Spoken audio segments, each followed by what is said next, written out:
Hi everybody, my name is Jaden. I'm Eli. I'm Jason. I'm Nicole. I'm Caden. And we are the YHWH Torah YouTube channel, and today is a preparation day. Yay!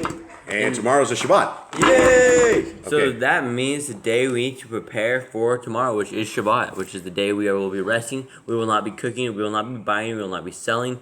We will not do anything but resting and hanging out with our Creator. What does this Shabbat mean, Cade? What exactly is the Shabbat? The Shabbat is the day of rest. It is the seventh day when Yah made all his work, when he finished making the earth and finished making everything he wanted to make. It said he rested, and that was an example to us. And then we were told by Moses when he was on the mountain that he was told that there should be a Shabbat, that we should rest. No one should work, not our workers, not our animals. It should be a solemn day of rest. So why don't we go to church on a Sunday like the rest of the world? Well, because everyone says the anointed day, but that was changed by the Catholics in about 300 AD. That they changed the day of the Sabbath from the seventh day to the first day. Right. Okay, so you're telling me that I can't worship on any day that I want? You can worship on any day you want, but there's one ordained day that we need to have as a rest day. What is the difference between the rest day and a regular day? Because it's following the commandments and doing what Yahuwah wants you to do. Yeah, and there's blessings that come with keeping a Shabbat, and it's a very, very good life. And for those who don't keep the Shabbat, or those who in the future who hear these and you don't keep them, this is probably one of the greatest beginnings that you guys can ever have to a Torah life, to a life going to the kingdom, is by keeping that day of Shabbat, which is hanging with our Creator. It's being restful. It's not cooking or clinging or doing things that you would do for personal enjoyment. This is a day that we are resting, that we are getting in the Word, that it's essentially we're dedicating the day to our Creator and dedicating it to rest. Okay, well, that is good. Anyone, let's let us go right here first. It is month 9 on the Creator's calendar. That makes it... Stop it. Hold on. So that makes it the 6th day on our Creator's calendar, a Friday for all of you guys on the work week. You guys are almost done, and it is the 23rd day on the Creator's calendar. Now, Miss Nicole, tomorrow night is a new moon, right? Yes, and it's not the 23rd on the Creator's calendar, it's 23rd on the Gregorian calendar. The 23rd on the Gregorian calendar. Sorry, guys, I keep getting that mixed up, and so I messed up and confused people the last time. Okay, so tomorrow night at sunset is a new moon, right? Yes. Okay, so tomorrow night at sunset is a new moon, which would mean we would blow the shofars tomorrow night, right? Yes. Okay, so tomorrow night we blow the shofars, and we are getting this dialed in. Okay, everybody, quickly, give me a count on scriptures that you guys think have been downloaded. Okay, we were at 408 yesterday, right? Yes. So 408 between both sites. So like 423? Okay, 423. I would say 412. 419. 419. Mom, you knew this morning, so don't cheat. So, okay, so as of right now, we have 396 of the main restored named scriptures. We have 30 of the other ones. And then we have 29 right here. So we have 30, almost 30, 30, and 396. Who wants to do that? Wow, that's almost 350. It's almost 450, I believe. No, so Yeah, it's close to 450. 456. what is it? I think it's 456 is what 456 minus 1. 456 will be 455 are the scriptures so far that Yah has allowed to be downloaded in this month. So, I was way off. Jade, you got dogs over there, please. Yeah, that's all right. So that's pretty handy, and we will continue on with our reading. And today we are reading out of the book of Solomon, the Wisdom of Solomon, and we are on the chapter 4 of this. And today we will be, Miss Nicole will be releasing the Spanish Hallelujah Scriptures, all of it, completely. And so we will get that out, and there's a lot of people that are waiting for that, and so it should be great. Okay, everyone ready? Everyone good? Yep. Okay, anyone have any problems?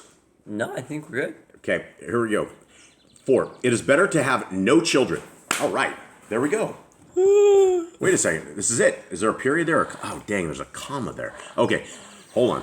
It is better to have no children and to have virtue, for the remembrance of it is forever, because it is known with Elohim and with men. Okay, what are your... They say there's no virtue after you have children. One more time, what did you say? There's no virtue after you have children. You feel a little unvirtuous, but kids are absolutely awesome, and so I, as much as we had joke about this, as much as I say that I'd sell my kids off into slave labor or something, I wouldn't. Come on, kids, stop crying. It's okay. Dad's just kidding. Okay. So what is he saying, guys, right here by this? It is better to have no children and to have virtue. What does your guys' scripture say? Anything different than that? Better is to have no children and to have virtue. Okay. What does it mean?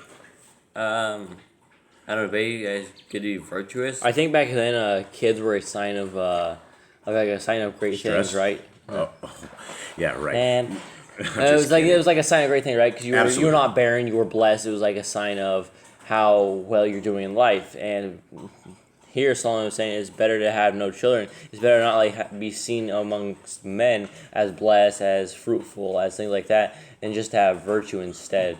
Yeah. Just to have actual good things about yourself instead of having children and being loved by men. Yeah.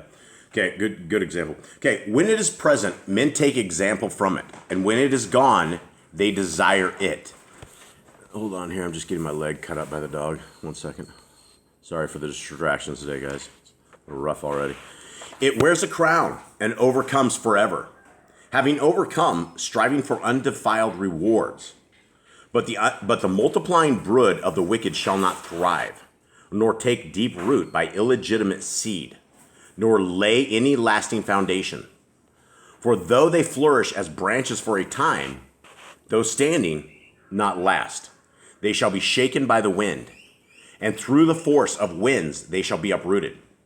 The imperfect branches shall be broken off, their fruit unprofitable, not ripe to eat, also of no use.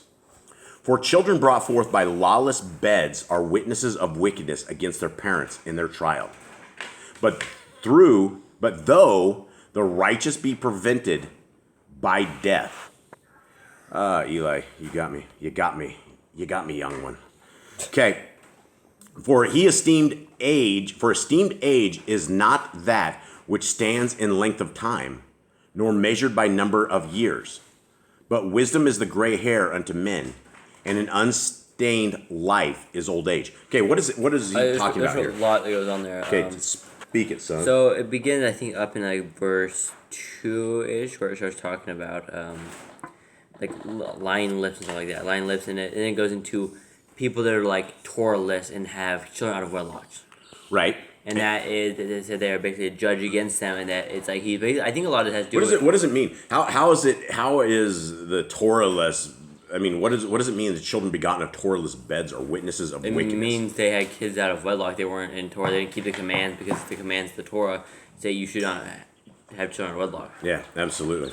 Okay, anything else you guys have on this? Let's see. There's something else here. Basically, it says they kind of like a judge against you, right? Because it's an example that they are. And on Judgment Day, it'd be like when you get judged, they'll show you this child you had out of wedlock. Right. Yep. Okay. So sorry, guys. We just have massive dogs here. Eli, will you please pet a dog? I would really appreciate it if you did that. Thank you. Okay. But wisdom is a gray hair, and he pleased an unsustained life is old age. He pleased Elohim and was loved by him. Okay. What is this saying right here? We have so many distractions going on, guys, right now. I am about to have to pause this again. I'm so sorry. 1 second. Okay, I think we're going to make it through, but this is just really crazy having these dogs and trying to deal with this. Okay, I don't know what he's saying right here. I don't exactly know what he's talking about either. What does your say in verse 8? Verse 8 says, "For honorable age is not that which stands the length of time, nor that is measured by numbers of years. But wisdom is the gray hair under men, and an unspotted life is old age." Does that mean I'm wise because I'm stuck full of gray hair? So I think what he's saying is it doesn't matter how old you are. Old age is not like a sign of like greatness unless you have wisdom.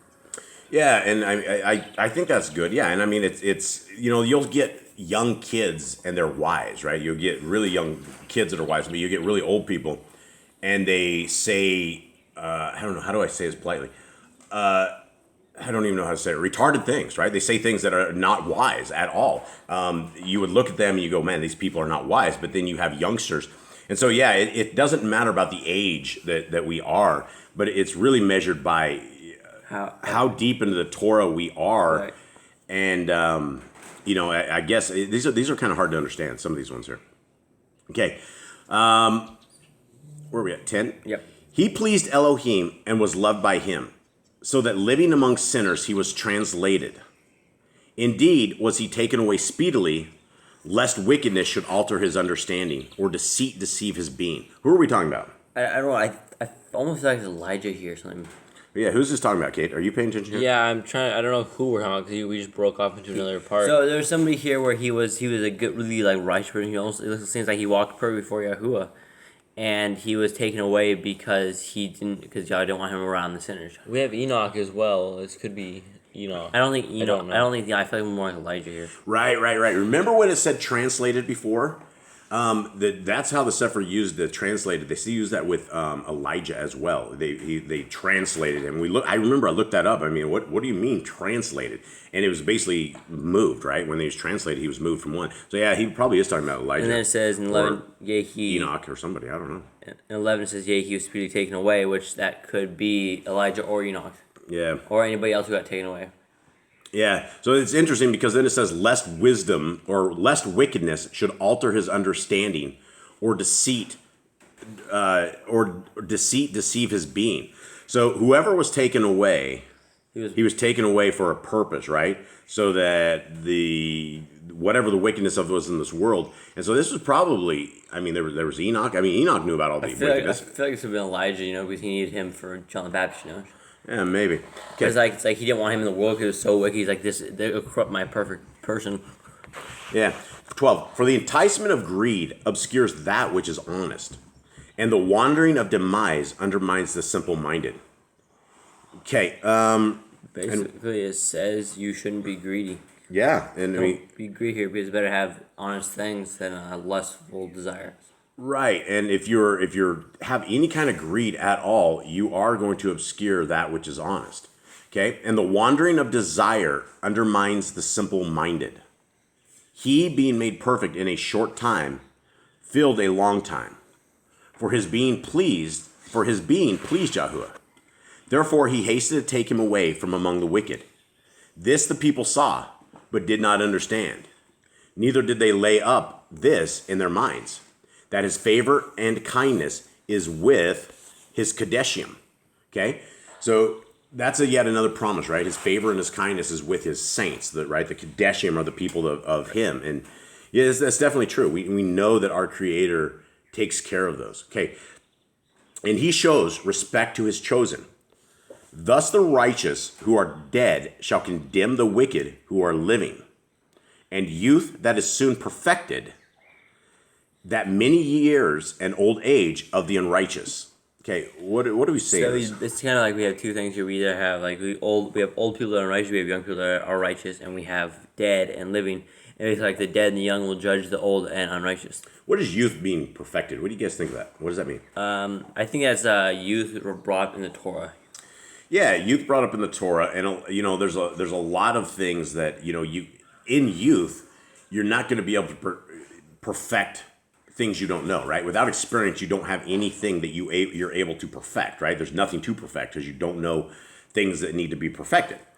So, as smart youth are in the Torah, right? If you are in the Torah, the only shot that you will have of being perfected, and again, that's not perfected like Messiah walked these lands and he was perfect.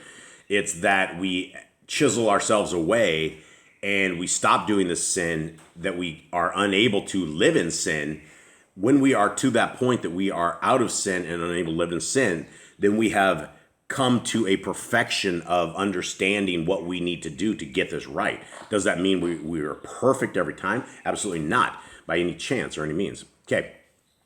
The many years and old age of the unrighteousness, for they shall see the end of the wise, and shall not understand what Elohim in his counsel has decreed for him, and to what end Yahuwah has put him in safety.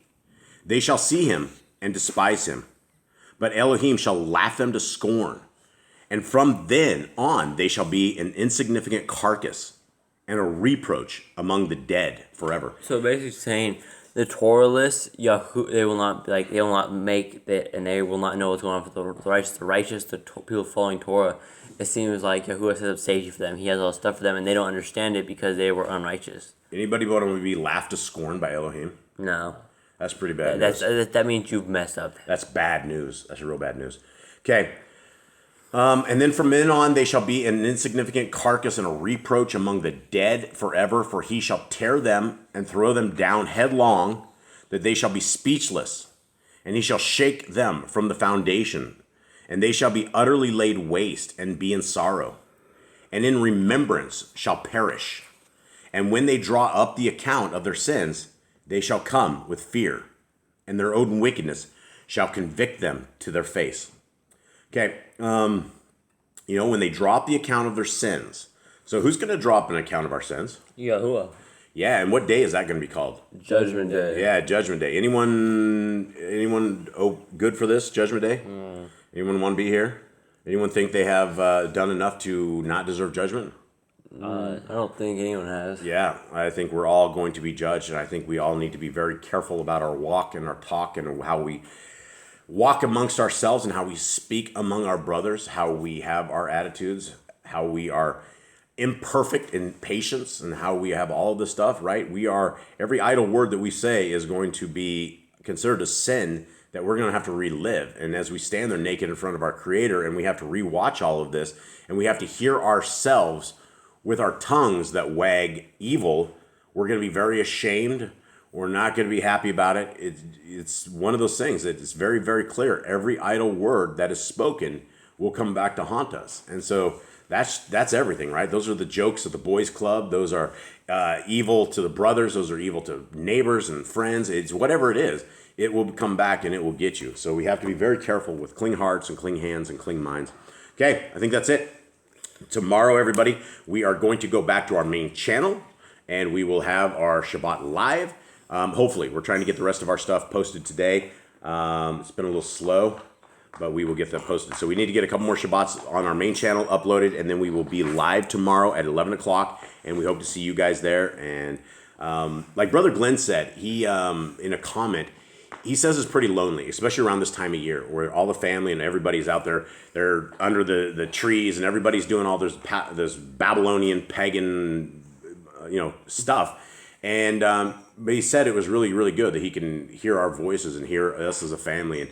And I'd like to reach out to everybody that is out there and let you guys know that you are indeed a part of our family, that you are indeed loved, that we love you all, and we do this so that we have people with eyes open and that we are able to discuss this stuff, and we do this because we're called to do this. And so we do love you guys, and as lonely as it gets, remember the prize is the kingdom to come. Remember, this pagan holidays will come, they will go, but sin will stay here, but the kingdom to come will be out of this mess, and we won't have to be lonely anymore. We won't have people that laugh at us with scorn, and it's a big joke if you don't celebrate Christmas and all this stuff, right? So stand tough, stand tall, seek our Creator where He's able to be found, and hopefully we will see you guys tomorrow at 11 o'clock. All right, Shalom. Much love.